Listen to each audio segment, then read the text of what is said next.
안녕하세요. 이승우 소장의 부동산 콕톡입니다. 자, 오늘 기사 관련해서 기사가 계속 업데이트가 잘 되니까 그래서 세 번째 찍는 건데요. 일단 기사를 몇 가지 더 살펴보면서 우리 한번 내용을 살펴보도록 하겠습니다. 첫 번째, 새집 분양받은 소득 1억 이상 부부는 전세대출 불가, 9.13 대책 허점 숭숭, 이런 헤드라인의 기사가 떴습니다. 자, 뭔 내용일까요? 지금 소득 1억 이상 부부는 1주택 이상인 경우에 소득 1억 이상이라 그러면 전세대출이 불가합니다. 그래서 새 집을 분양받았기 때문에 전세대출 불가다 이렇게 됐는데 이 내용은 지금 잘못된 겁니다. 1주택이 있으면 소득 1억 이상 부부가 전세대출을 받지 못하는 건 맞거든요. 무주택자는 소득에 상관없이 다 전세대출을 해주고요. 2주택자는 지금 대출 안 해주고 있고 1주택자 같은 건 소득 기준 1억 이하인 것들은 해주고 있는 상황인데요. 새 집을 분양받았다는 것은 아직 소유권을 넘겨받지 않았다는 뜻이죠. 그러니까 법률적으로는 무주택이 되는 거예요.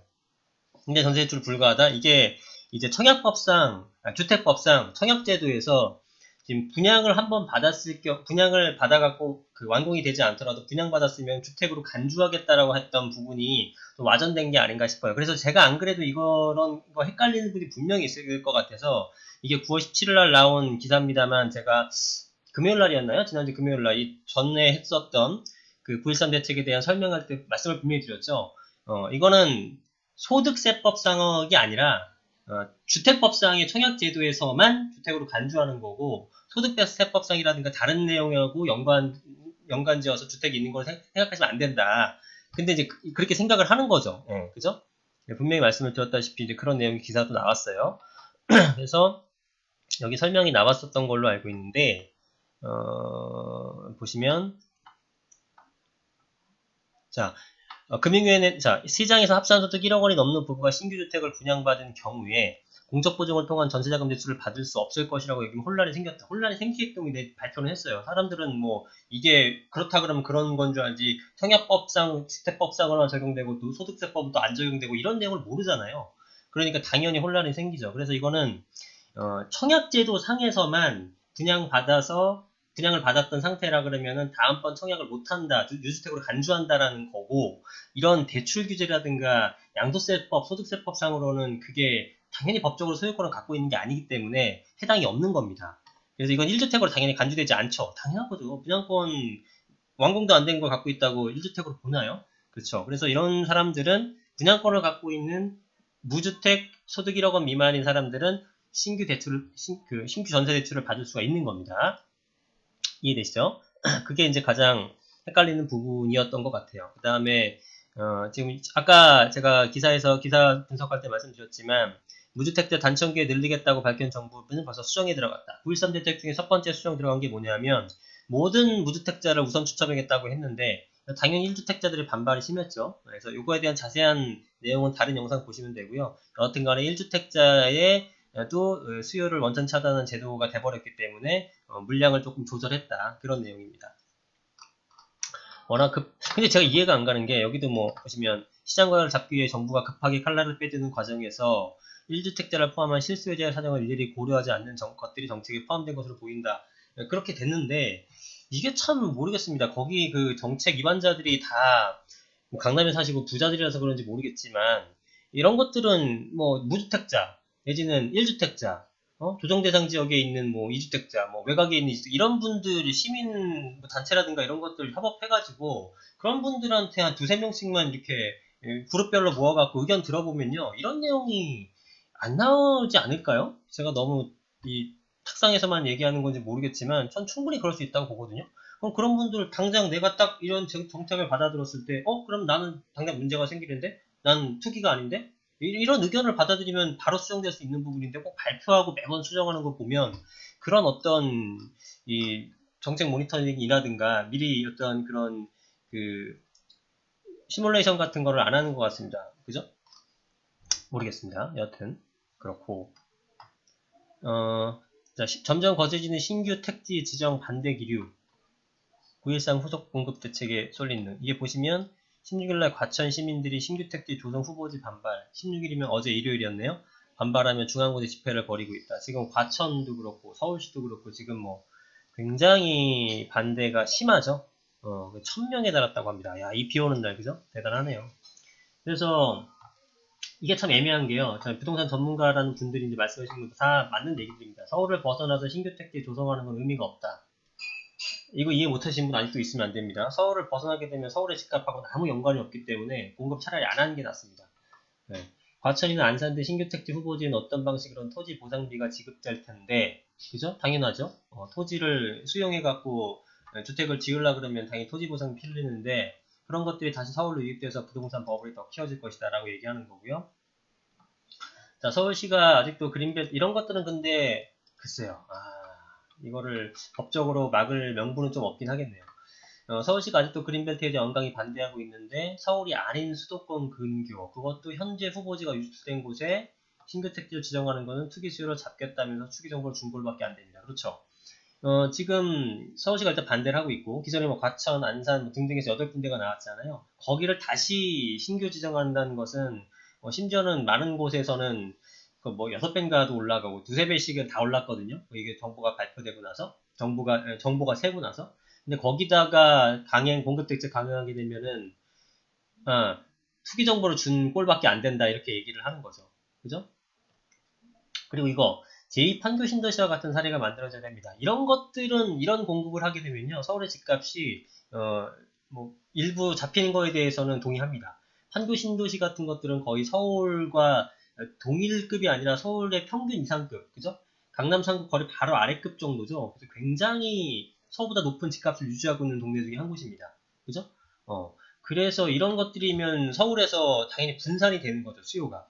근데 뭐 엄한 데다가 지어놓게 되면 분산이 전혀 안 되죠. 그래서 이런 제2판교 신도시 같은 사례가 만들어져야 되는데 문제는 이런 곳을 지을 곳이 없다라는 거죠. 그죠? 그래서 임대주택만 많이 공급할 게 아니라 지하철이나 광역교통 여건 호재가 뒤따라야 됩니다. 판교 같은 경우는 교통도 좋고 서로가 가깝잖아요. 그러니까 사람들이 많이 가는 거죠. 근데 멀리 있는 곳, 예를 들어 동탄 같은 곳에서는 서울에서 동탄까지 출퇴근 시간대 왔다 갔다 해보셨어요? 굉장히 힘들거든요.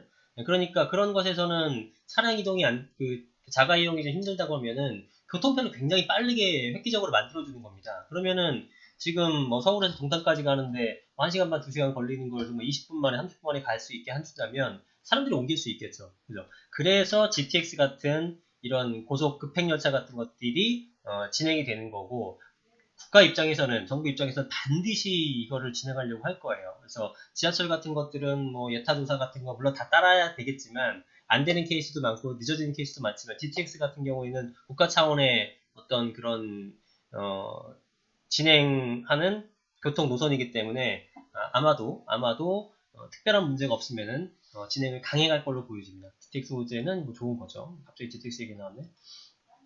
그래서 지금 대책 후속 조치로 신규 택지 조성 후보지 공개를 앞둔 가운데 과천과 안산 유력 후보지에서 반발 기류가 확산되고 있다. 이런 것도 좀 부담이죠, 정부 입장에선. 그리고 과천 시민들은 지식정보타운도 있는데 이제 또 지정하냐면은 무분별의 난개발에 불과하다고 지적했다. 네. 이 난개발 때문에 그런 건 아니고 이제 글쎄요. 그 다음에 신규 택지를 다시 확정하면 또 부담스러운 게 투기정보 제공한 셈이죠. 그죠? 우리 어리격에 지정할 거야 라고 미리 알려준 꼴이 되기 때문에 막상 거기를 지정하기도 부담스러운 거고 거기를 벗어나자니 서울의 집값을 잡는 거랑 무관한 지역이 돼버리는 거고 굉장히 난해하죠. 서울에 어떻게 해보려고 했더니 서울시는 반대를 하고 있고 그래서 저는 21일 날 오히려 집값이 다시 상승할 수 있는 여지가 될 수 있다고 봅니다. 왜냐면 지금 진퇴양난이에요. 어떻게 해더라도 지금 답이 좀 명확한 답을 내기가 어려운 상황이기 때문에 공급 대책이 나왔는데 9.13 대책 때 이제 한 일주일 정도 지켜보자고 하는 사람들 많을 거예요. 일단 9월 21일 날 공급 대책도 보고 나서 그때 판단해보겠다는 분도 있겠죠. 근데 지금 마땅한 대안이 없을 것 같아요. 9월 21일 날. 그죠? 지금 제가 얘기하는 얘기 아시겠습니까? 기존에 발표했었던 거를 다시 발표한 게 아니라 유출된 거죠. 유출된 지역을 지정하자니 거기 투기꾼들한테 돈을 벌어준 꼴이 되는 거고 그거 외의 거를 하자니 굉장히 또 서울하고 거리가 있기 때문에 서울의 집값 잡는 거랑 좀 관계없이 거기만 괜히 난개발이 되는 꼴이 되는 거고 서울시에다가 직접적으로 개발을 하려면 재개발 재건축을 풀어줘야 되는데 그것도 아닌 거고, 지금 어떻게 될지 한번 정부가 어떤 해안을 내놓을지 저도 좀 관심 있게 지켜보고 있습니다. 그래서 이런 부분들이 문제다. 지금 핑규택지 후보지로 거론되는 곳은 개발을 필요로 하는 곳이 아니기 때문에 파주나 포주도 난개발 사례만 늘리게 된다. 정책 불신만 키우게 될 것. 자, 한번 정부가 어떻게 할지 한번 지켜보겠습니다. 10분 지난 마지막 뉴스 한번 보겠습니다. 요 밑에는 제가 다른 영상으로 다 오늘 그 분석해드렸고요. 요거 한번 볼게요. 집값 뛰니 땅값도 금융위 최고. 이건 뭐 그쵸? 보시면, 그러니까 이제 땅값이라는 건 서울의 땅값을 얘기하는 거죠, 보시면. 그죠? 7개월간 그러니까 용산, 동작, 마포 이런 쪽. 물론 지방 얘기 나오네요. 지방, 세종, 부산, 제주, 들석. 자, 보시면, 얼마 올랐다, 얼마 거래가 됐다라는 것들인데요. 어디가 많이 올랐냐 보면은, 지금 용산구는 박원순 서울시장의 마스터 플랜 발표가 그 상승폭을 키웠고요. 동작구, 마포구도 다 용산 옆에 있는 애들이잖아요. 그러니까 이제 그런 거에 영향을 좀 받은 것 같습니다. 그래서 이렇게 가격이 상승하더라. 이렇게 보시면 됩니다. 뭐 이제 서울의 땅값이 올라가는 거는 서울의 땅값에서 아파트 가격이 오르면 재개발에 있는 재개발도 일반 분양을 비싸게 할 수 있죠. 당연하죠. 일반 분양의 가격 책정이라는 것은 그 주변에 있는 아파트를 기준으로 하는 거잖아요. 근데 주변에 있는 아파트 가격이 올랐으니까 재개발에서 이제 일반 분양하는 것들도 비싸게 받을 수가 있는 거죠. 그럼 거기서 비싸게 받을 수 있다는 것은 사업성이 증대가 됐다는 거죠. 사업성이 증대가 된 만큼 추가 분담금이 낮아지는 거고요. 추가 분담금이 낮아지기 때문에 그걸 미리 선반영해서 현재 가격에 올려버리는 거죠. 그러니까 아파트 가격이 올라가게 되면 재개발에 대한 지분값은 당연히 올라가는 겁니다. 이해가 되시나요? 네, 당연히 올라가는 거기 때문에 거기에 대한 재개발 가격의 상승, 그죠? 그럼 재개발 가격이 이제 상승하게 되면은 주변에 있는 단독주택이라든가 빌라의 가격도 당연히 상승하는 거고요. 그죠? 전반적으로 이 사이클로 가격이 다 올라가는 겁니다. 특정 카테고리만 올라가는 게 아니에요. 아파트는 올라가고 빌라는 안 올라가고 뭐 다세대는 올라가고 뭐 단독주택은 안 올라가고 이런 게 아닙니다. 전반적으로 다 상승하는 거고, 예를 들어 지금 토지 가격이 또 상승했죠. 단독주택의 토지 가격이 상승했다. 그럼 다세대는 뭘로 짓습니까? 단독주택 부시고 짓는 거잖아요. 서울에 나대지가 없기 때문에. 그럼 단독주택 가격이 상승했다는 것은 다세대 주택을 짓는 토지 원가의 가격이 상승한 거잖아요. 원가의 가격이 상승하게 되면은 판매가는 어떻게 됐습니까? 당연히 올라가는 거죠. 그죠? 그러니까 빌라의 가격 당연히 올라가는 거죠. 이해되시죠? 네, 그래서 전반적으로 상승을 하게 되는 모습을 보이는 겁니다. 자, 그래서 기사는 지금 한 3개 정도 살펴봤고요. 이따가 다시 한번 보고 추가적으로 이게 계속 업데이트가 되고 있는데 지금 시간이 4시 20분이거든요. 오후 4시 20분 9월 17일. 그래서 또 새로 나오는 게 있으면 다시 한번 기사 다시 올리도록 하겠습니다. 저희 이승훈 소장의 부동산 콕톡 구독해 주시고 꾸준하게 들으시면요. 부동산에 대한 지식과 거기를 어떻게 활용해서 내 자산을 지키고 어떻게 자산을 증식시킬지에 대한 명확한 해답이 나올 걸로 제가 확신합니다. 그래서 구독 많이 눌러주시고요.